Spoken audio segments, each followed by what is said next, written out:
ተመስገን ዳዊት ንዓዲ ኣትዩ ንገዛኣት ትብል ህዝብን መንግስትን ዝገበረለይ ጻውዒት መሰረት ናብ ትግራይ ዓደይ ተመሊሰን ይኹ ስለዚ እንኳዕ ብሰላም መጻኻ እንኳዕ ብሰላም ተመለስካ እንኳዕ ናፍቲ ንቡር ተሓሳስባ መጻኻ ከም ዝፍለጥ ኣብቲ ናይ ሓራ መሬት ሚድያ ክፍል እየ ነይረ ተመስገን ዓፋር ጸኒሑ ወሃብ ቃልና ይዞም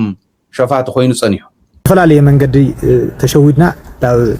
ሓራ መሬት ዝብል ሽም ሒዝና በረኻ ወፂና ንህዝቢ መንግስቲ ከምኡን تديف بصوتي لغيمكم قيم بشم سماعتات بشم كله سو بصاي يكرتا خطغور لي عند حاتتكو الله ودن طرون كملاسي انتيلوس انا حنغوفا يلي زغبلو ودن طرو جن ودون زغون قلعن ابسر قسماري خد كم زلو انا مرتعل كمس فلت افتنا حرا مريت ميديا كفليني وقالسي مجمريا بصورتو علامه تناي مجمريا علامه تناي خز علامه نيرخ مجمريا لغدنالو وردا حصير ساعات تناي تግራይ لنبره خناتات كما عراره حويرنا مس تديفات كلنا خوينا وردت لنبره خناتات كنا معرار يمبر كمزي ناخذ حيزو للو علامه كخون اكسبكت يغورناي مالت غزي بالوسد قصر يفتو حرام مريت علامونا غير يمصي مالتي احنا علامنا ياو حزباو حدነት ممصايو ፖለቲካ ትግራይ ምትዕርራይ ልብል ሕቶታት እዮም ነይሮም ቶም መሰረታዊ ነገር ካልኦት ቶም ልነበሩ ሕቶታት ማለት ይሳቶም ብወቅቱ መፍትሕ ክረኽቡሞ ቶለልና ውፅኢልናስ ክንምለስ ብሓደ ኮይና ክነሓተሉ ነገር ይነሩ ዘን ታይም ማለት ግዜ ብዝወሰደ ቁፅር ግን ቱ ናይ ሓራ መሬት ቃልሲ ና ቢዝነስ ይተغير ማለት ነጋዶ ወዚሖም ብጣዕሚ ብልኸፍአ መንገዲ ነጋዶ ወዚሖም ማለት አፍቱ ዓላማ መሰረት ገይሩ ልቃለ ሰብ ሊኾነስ ህይወቱ መቀየሪ ኣብ አዲስ አበባ ለሎ መሪሕነትን ታሕቲ ኣብ ዓላ ኣብ ታሕቲ አባይታ ለሎ ሰራዊትን ምድሪ ሰማይ ማይጋኔ ማለት ምክንያቱ እቲ ካልእ ህይወት ስለ ካልእ ህይወቱ ምምሕያሽ ካልእ ርእይቱ ሰራዊታው ታሕቲ ለሎ አባይታ ኮይኑ ኣብ መሬት ኮይኑ ኣብ ድፋዕ ኮይኑ ነገራት ምንም ሞኸዓ ድፋዕ ላይ ይድሓዘሉ ኩነታት ማለት እና እዚ ወድዚ ይገጥምና ስለዚ ግዜ ብልኸደ ቁጥሪ ዕላምኡ ስለልቀየረ ናይ ትግራይ ሓይል ሰላም ወይ ድማ ሓራ መሬት ልብል ሰራዊት ወረዳነ እውን በትሱ ዕላማ እሱ ክኸይድ ስለለይ ደለኹ ኣብ መንጎ ጠጠው ቢለ ለባዕደይ ተመሊሰ ኣለኹ ማለት ህዝብን መንግስትን ብዝገበረለይ ጻውዒት كم مرتع تقرأ نجار لك هذا مالت بيزنس يوم يوم اللي يخيم كم مرتع زقرب نجار لك يا مرتع ساتهم بعلم توم عبيت مرحتي لبحلو ناي تجراي حيوي ناي حرام ريت لبحل سراويت لعلو تمرار حل بحلو منوريوم أدي سوايو ليجير هيوت يوم النور ساتهم نيول بعلي هيوت يوم النور طبق هيوت يوم النور سلزي ياو تو إنكامون كافتو لمتس كاوزي تو هاي لمتس لتسراويت حنت خسكس كوس يتجازاتي لخونت مغيرت نجار يتجازاتي ساتهم جن هيوتهم كيرو من يوم مالتي سلزي سويت مرتع تناتهم هيوت مغير مالتي قال تفعل عليه بوتاتات متيوم بسرون توم أديس أبابا للو كوماند توهيلهم مرحتي توهيلهم تتصوع ساعات ساتهم متيوم مالت أما خرتك خونو يتو تتحسب بسرون مجمرة أنا مالتي تمنسي غزنين حتى كوت تمنسي لابوتي يمزعندي مالت منسي لا لخنا يشجع بوتاي حزن دينيرو أو حرام مريت متيوم كعاب معلوماتهم معلوم حزومه سلازي بوتا عينا غير نمبر من ملق تغير نجار اللي مالتي مغنياتو أنا لو حرام مريت الورد كله من أسي لبوتا يكاتت يوسع تعدي من أسي يركب عليه الحطوطات نيرو سلازي ودن ترو لا حرام مريت وريدو ويكال أكل لا حرام مريت وريدو من أسي خونه يخدي تعدي يوسع سلازي أما خار خوينو كالوت من أسيات لا لعل وتيم نجارات كستخاخل اللي نجاري نيرو ورد زود زي تلاشي اللي مرت كل حرام مريت اللي مرت كل من قدي تناي كلاش نايم التخص سيستم سلالي تقبل قوي مالتسو نحنا خزي بسلامة ومن قد بصوت مصيومس بسلامة وخنا من حاويرنا لليمبر تتخويسكا لغير سيستم نيو إلي حسبي كم خوينو سلازي أو تجري أنا متى بسلامة ومن قدي هاي تافتي على النجار الله أو تجري خوينو كفيلين نجار له وإذا أوت كلاش بلي محز مالتي سلازي أو خوينا نحر المتشين السيستم هالي ناجر يخدي مالتي أو عادي خوينا مالتي أنا سأزور وايس جد أنا بتعم كافتو علامة يكوت الجوار النون تو كلاش حيس كموتاتو تو بدحريت كوينو صلاعي أيو خموالو تو عسرت شو عت بارتات ኣብ ትግራይ ብጣዕሚ በቃ ማለት ዓድኻ ለብለካ ነገር እንዮ ማለት እዩ ምክንያቱ ኣብ ኣዲስ ኣበባ እውቅና ልዋሃ ፓርቲ የለ ኸዝላ ኣብነት ተሪእኻዮ ማለት እዩ ወላ ካልኦት ኣፍተን ናይ ኦሮሚያ ክልላት ሰፋሕቲ እዩ ምስ ህዝቡ ኣምሓራ ክልል ዋላ ምስ ኩናት ሃልዩ ይኹን ኣብቲ ካልኦት ክልላት ሰላማዊ ቦታታት ለለዉ ኣብ ሰላማዊ ቦታ ለለዋ ክልላት 17 ፓርቲታት ለይብሉ ኣብ ትግራይ ግን እዩ ዝተፈላለዩ ኢንተረስት ሃሊና ኮይኑስ ወይስ ካሊእ ናይ ፌደራል ዲሌት ኣብ ትግራይ ስለለሎ ኢልካ ትሓስብ ትኽእል ኢኻ ማለት ከተገናዘብ ትኽእል ኢኻ ማለት ሱሩታይ ማለት ስለዚ ኣብ ትግራይ ክብተን ስኡሉ ኢንተረስትና ኩልና ብትንትን ኢልናስ ካብኡ ሞቃዲሾ ክትኾን እዚ ልፈቅድ ትግራዋይ ተኮይኑ እዚ ልፈቅድ ሰብ ክህሊ ኢለይ ኣይግምት ኣይህሊ እውን ምክንያቱ ትግራይ ሞቃዲሾ ትኾነሉ መንገዲ ለዘጋጅለው ብድሕሪት ሰባት ግን ነው ማለት ውግእ ክኾን ዓመፅ ሰላዓል ግዛዕ ክኾን ካብኡ ዝበዓልና ለባዕልና ክንዋዳእ ከምኡ ዓይነት ኣካይዳታት ነው እዚኦም ኣይጣዕሙንን ሰላም ሰላም ከመይ ኒኻትኩም ደህና ዲኻትኩም ያው ካብ ትማሊ ጀሚሩ ኣብቲ ማሕበራዊ ሚድያታት ብጣዕሚ ቢዚ ኮይኑ ፀኒሑ ያው ቱ ኣባይታ ለሎ ሓቂ ያው እሱ እዩ ማለት ብድሕሪተይ ለሎ ሓወልቲ ምስክረሎ ኣነ ያው በቱ ህዝብን መንግስትን ዝገበረለይ ፃውዒት መሰረት ናብ ትግራይ ዓደይ ተመሊሰኒ ኢኹ ስለዚ ቅድሚያ ክብለል ደሊ ብዝተፈላለየ መንገዲ ተሸዊድና ናብ ሓራ መሬት ዝብል ሽም ሒዝና በረኻ ወፂና ንህዝቢ መንግስቲ ከምኡውን ትዴፍ ብፆተይ ለቀየምክኹም ቂም ብሽም ሰማዕታት ብሽም ኩሉ ስውእ ብፃየ ይቅርታ ክትገብሩለይ እንዳሓተትኩ ያው ንቀፃሊ ለለው መልእኽትታት እውን ብዝተፈላለዩ ሚድያታት ክመፅየ ለለው ነገራት ክናገር እየ ቴንኪዩ ዳንኤል ኣብ ኣኒሃ ተሓቶ ኦልሬዲ ተመሊሳ ኣላ ማሕበራዊ ሚድያ እውን ተመሊሳ እያ ብቴሌቭዥን ዝከታተሉና ግን መን እዩ ተመስገን ዳዊት እንታይ ይሰርሕ ነይሩ ባዕሉ እውን ገሊፅዎ እዩ ይቅርታ እውን ሓቲት እዩ ከምዚ ኢሎም ንዝመፁ ይቅርታ ምግባር ናህና ይኸውን ካልኦትኩም ተኸተልዎ ናይዝዩ ዓሰር ተኸቲልኩም ተመለሱ ንዓድኹም ሽርሒ ፀላእቲ ተኻሊእ ቀስ ኢልና እስክንበሎ ንረኣዮ እሞ ብቴሌቭዥን ጥራሕ ንትከታተሉና ማሕበራዊ ሚድያ ንዘይጥቀም ህዝብና ተመስገን ዳዊት ይበሃል ዝረኣኹሞ ሓራ መሬት ዝብል ተሸኪምና ሽም ሒዝና ህዝብናን ሰራዊትናን ክሒድና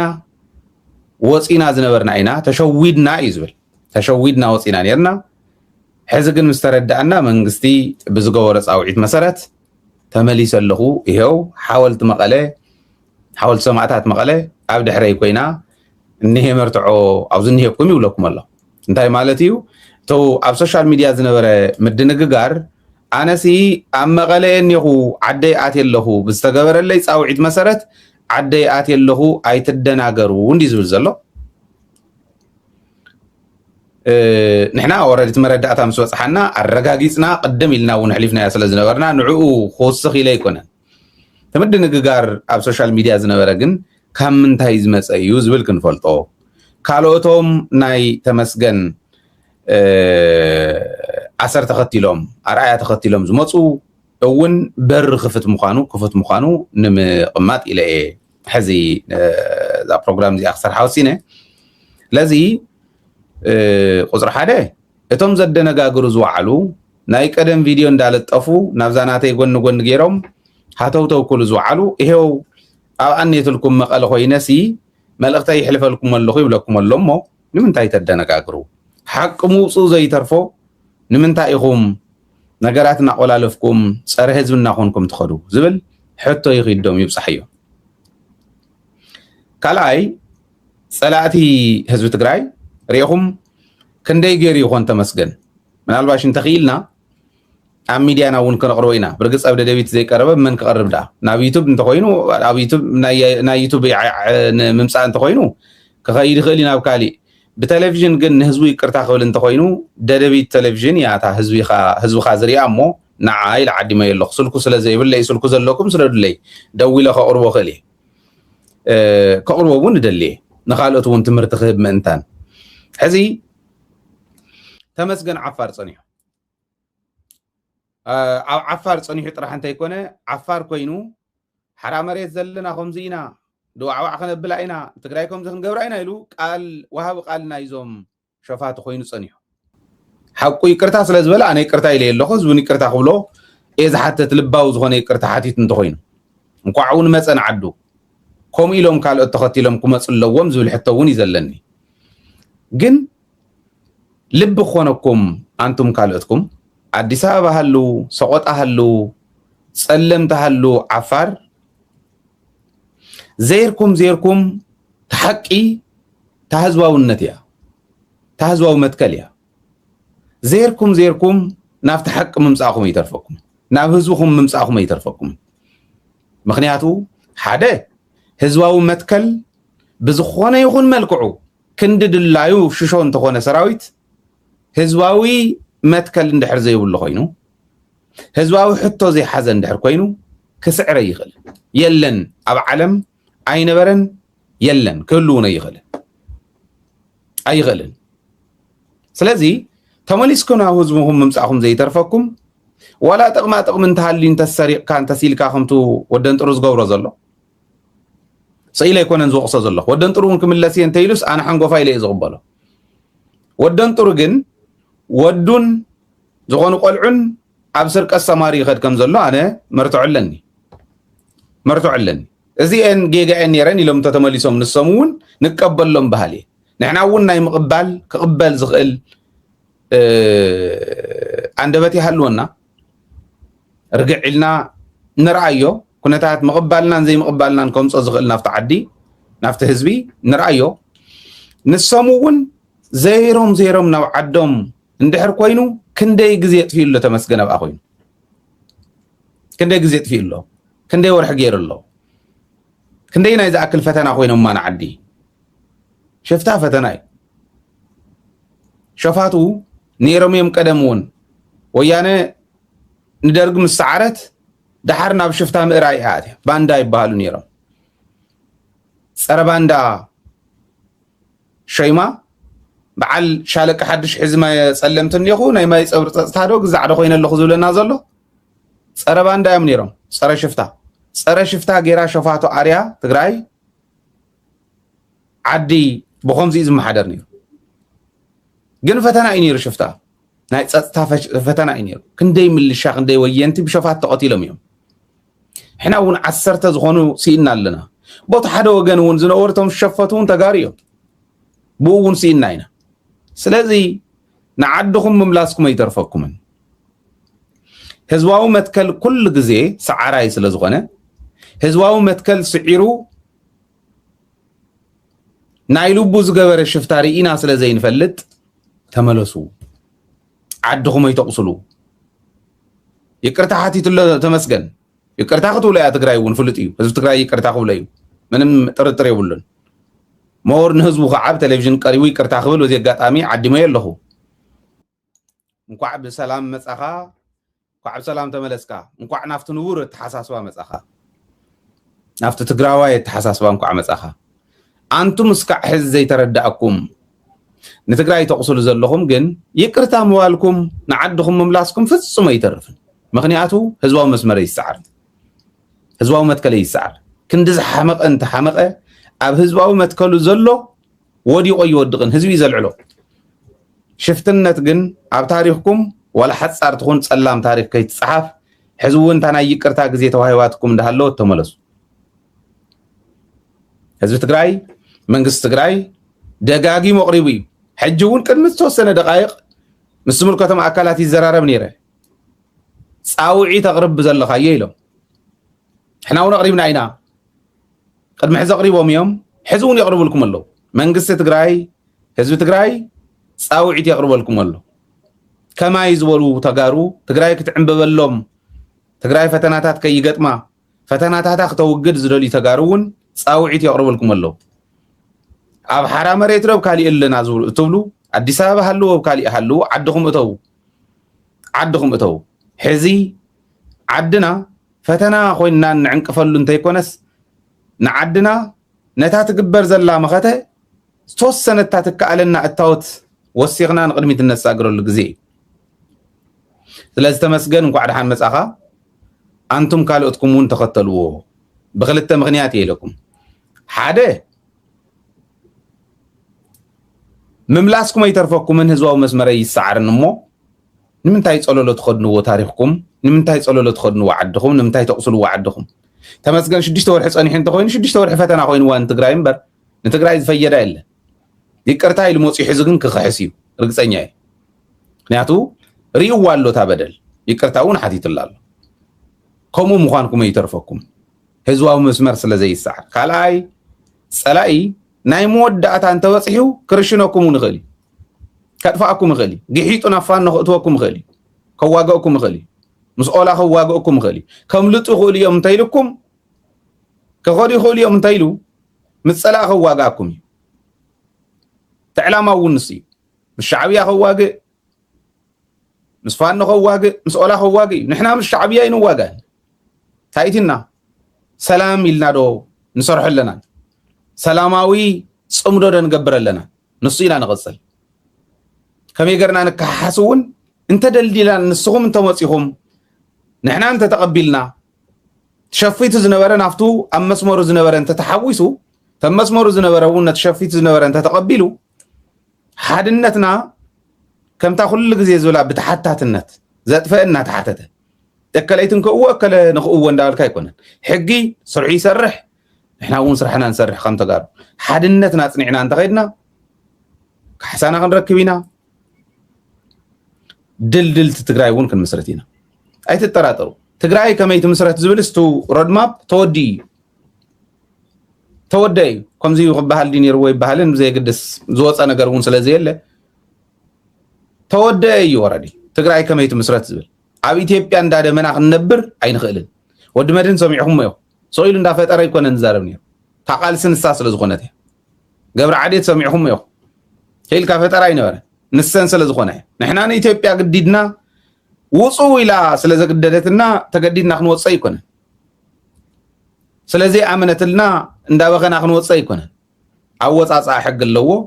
ተሕጊ እውን ክትግበር እንተኮይና ግን ቅልፅም ክህሉ ኣለዎ ቅልፅም ክህሉ እንተኮይና ሓድነት ክህሉ ኣለዎ ተመለሱ ተዘይኮይኑ ከጥፋኣኩም እዩ ስለዚ ክልተ ሪዝን ኣለኩም ንክትምለሱ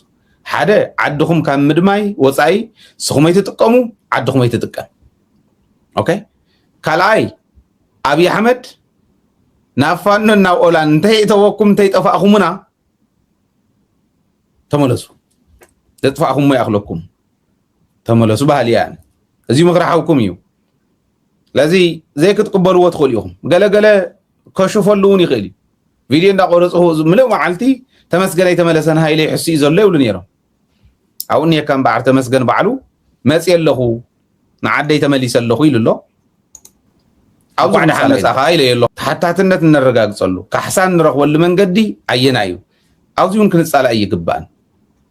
ኦኬ መሬት ትግራይ እንምልሰሉ ተመዛበልትና እንመልሰሉ ኣየና እዩ ኣብዚ እውን ክንፃላእ ይንኽእል 7-8 መንገዲ ኣይኮነን ዘሎ ሓንቲ እታ መንገዲ ሓድነትካ ፅኒዕኻ ብቕልፅምካ መሬትካ መሓዝያ ካብኡ ዘላቂ ዝኾነ ረብሓ ዘላቂ ዝኾነ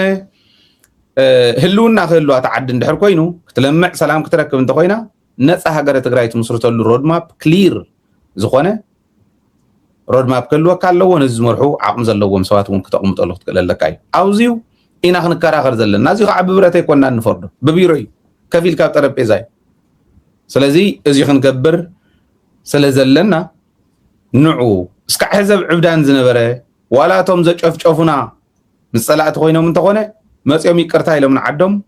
ዓዶም ይኸሓሱ ግዜ ኣሎ ሕዚ እውን ክንበለ እምበረ ይተኸዓወን ከም ዝበሃል ግዜ ኣለኩም ተመለሱ ባህል እየ ናይ ተመስገን ክደግመልኩም ሞ በዚኣ ክንዛዝ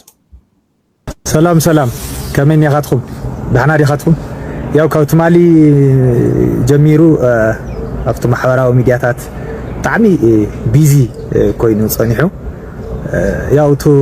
ኣባይታ ለሎ ሓቂ ያው እሱ እዩ ማለት ብድሕሪተ ኢለሎ ሓወልቲ ይምስክረሎ ኣነ ያው ብቱ ህዝብን መንግስትን ዝገበረለይ ፃውዒት መሰረት ናብ ትግራይ ዓደይ ተመሊሰኒ ኢኹ ስለዚ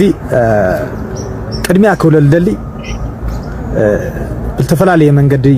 ተሸዊድና ናብ ሓራ መሬት ዝብል ሽም ሒዝና በረኻ ወፂና ንህዝቢ መንግስቲ ከምኡውን ትዴፍ ብፆተይ ለቐየምክኹም ቂም بشم سماعتات بشم كله سووا بصاي يكرتا ክትገብሩለይ እንዳሓተትኩ ያው እንቀጻሊ ለለው መልእክታቱን በተፈላለዩ ሚዲያታት ከመጽየ ለለው ነገራት ክናገሬ ቴንክ ዩ ያኔል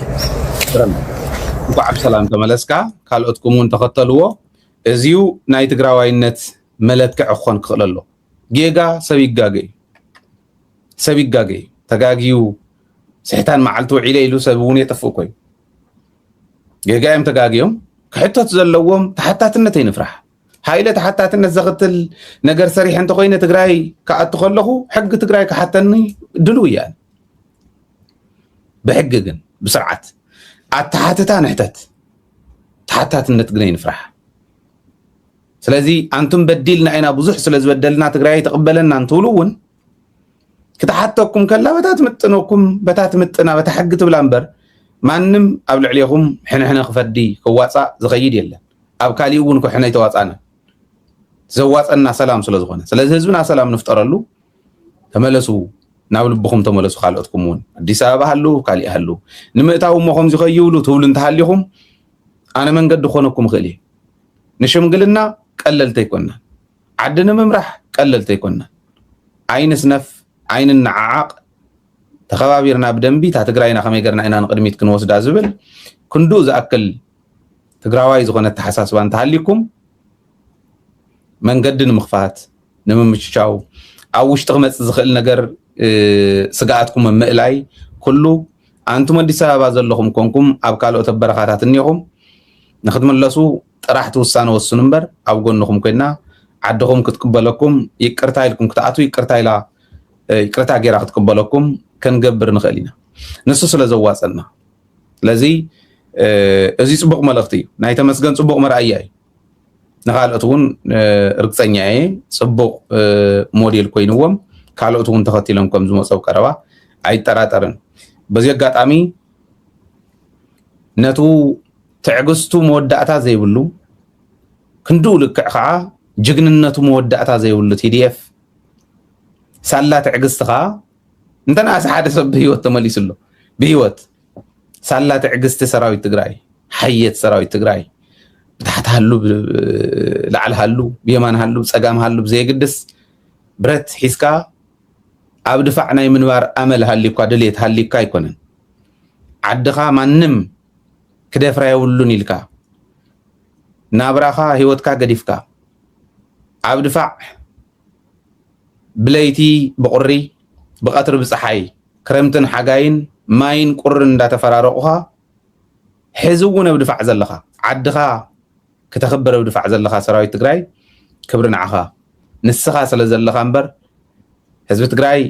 ብፀላእትን ብመሳርሒ ፀላእትን ተበሊዑ ነይሩ እዩ እስካዕ ሕዚ ሳላ ሓየት ሰራዊት ትግራይ ግን ኣለና ክበሩ ክብሪ ንኩሎም ጀጋኑና ዘለውን ዝሓለፉን ንትግራይ ሓንቲ ጭንጫ ንቅድሚት ክትስንድር ህሉና ክረጋገፅ ዘወፈየ ተጋዳላይ ኩሉ ተጋዳላይ ናይ ከዚ ኣብ ጎኒ ህዝብኻ ምስላፍ ኩሉ ግዜ ሰዓራይ ስለ ዝገብረካ ኩሉ ግዜ ሰዓርቲ ኢኹም እሞ ብዛዕባ ፕሬዚደንት ኢሳያስ አፈወርቂ ንቤተ መንግስቲ ኣሜሪካን ዋይት ሃውስ ዝቐረበ ዕማም ምእላይ ካብ ስልጣን ፕሬዚደንት ኤርትራ ኢሳያስ አፈወርቂ ብኢድ ኣታውነት ምምሕዳር ትራምፕ ካብ ስልጣኖም ክእለይኹም ዝግባእ ዝገልጽ ሓድሽ ናይ ትንታነ ሓሳብ ንዋይት ሃውስ ወይ እውን ቤተ መንግስቲ ኣሜሪካ ቀሪቡ ኣሎ እዚ ጠለብ ብመልክዕ ስትራቴጂካዊ ትንታነ ዘቐረበ ኮይኑ ኣብ መንጎ መሪሕነት ኣሜሪካ ዓብዪ ተሰማዕነት ብዘለዎ ማይክል ሩቢን ዝተባህለ ትንታኒ ፖለቲካ እዩ ዝቐሪቡ ዘሎ ማይክል ሩቢን ኣብ ፖለቲካዊ ጉዳያት ኣሜሪካ ማእኸላይ ምብራቕ ስሙይ ተመራማሪ ኮይኑ ትንታነታቱ መብዛሕትኡ ግዜ ንምምሕዳር ኣሜሪካ ከም ግብኣት ፖሊሲ የገልግል እዩ እዚ ተንታኒ ሕጂ ኣተክርኡ ናብ ፕሬዚደንት ኢሳያስ አፈወርቂ ብምቕያር ፕሬዚደንት ትራምፕ ነዚ ስርዓት ንምእላይ ስጉምቲ ክወስድ ፀዊዑ ኣሎ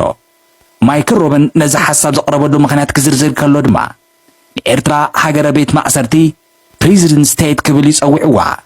ፕሬዚደንት ኢሳያስ ንገዛእ ዜጋታት ብዘይፍርድና 10 ዓመታት ኣብ ማእሰርቲ ብምዕቃቕ ዜጋታት ኣሜሪካን ስዊድንን እውን ከይተረፈ ኣብ ማእሰርቲ ብምሓዝ ከም ዝኸሰሶም እቲ ዜና ሓቢሩ ኣሎ ከም ኣብነት ድማ ቅድሚ 14 ዓመት ብ2012 ማለት እዩ ኣብ ወዲ 15 ዕድሚኣ ኣብ ኤርትራ ዝተኣሰረት ዜጋ ኣሜሪካ ሲሃም ዓሊ ሎሚ እውን ኣብ ማእሰርቲ ከም ትርከብ ጠቂሱ ኣሎ ዝኾነሉ ምኽንያት ድማ ኣቦኣ ዓሊ ዓብዲ ቀዳማይ ሚኒስትር ዜና ኤርትራ ዝነበረ ስራሕ ኢሎም ናብ ጀርመን ድሕሪ መኻደን ምትስርዓት ከዲዖም ብምትራፎም ምዃኑ ይዝግለጽ። ብተወሳኺ ዜግነት ስዊድን ዘለዎ ትውልዲ ኤርትራዊ ጋዜጠኛ ዳዊት ኢሳቅ ንልዕሊ 25 ዓመታት ኣብ ማእሰርቲ ምጽንሑ ድማ ከም ዓብዪ በደሊ ተጠቒሱ ዘሎ ማይክል ሩብን ኣብ ትንታንኡ ወሲኹ ከም ዝገለጾ ስርዓት ኢሳያስ ኣብ ውሽጢ ሃገር ካብ ዝፈጸሙ ግሰት ሰብኣዊ መሰላት ብተወሳኺ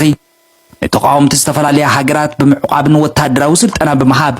ኣብቲ ዞባ ዘይምርግጋእ ዝፈጥር ንሰላም ጎረባብቲ ሃገራት ዝዘርግን ኮይኑ ኣሎ። ስለዚ ምምሕዳር ትራምፕ ድማ ነዚ ንስርዓት ምእላይ እኹል ምኽንያታት ከም ዘለዎ ኣረዲኡሎ ብትንታነኡ።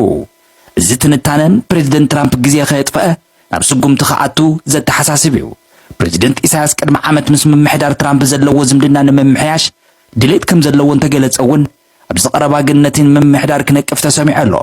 እዚ ሓሳብ እዚ ኣብ ዝተፈላለዩ መርበብ ሓበሬታታት ተዘርጊሑ ዓብዪ መዘራረቢ ድማ ኮይኑ ኣሎ።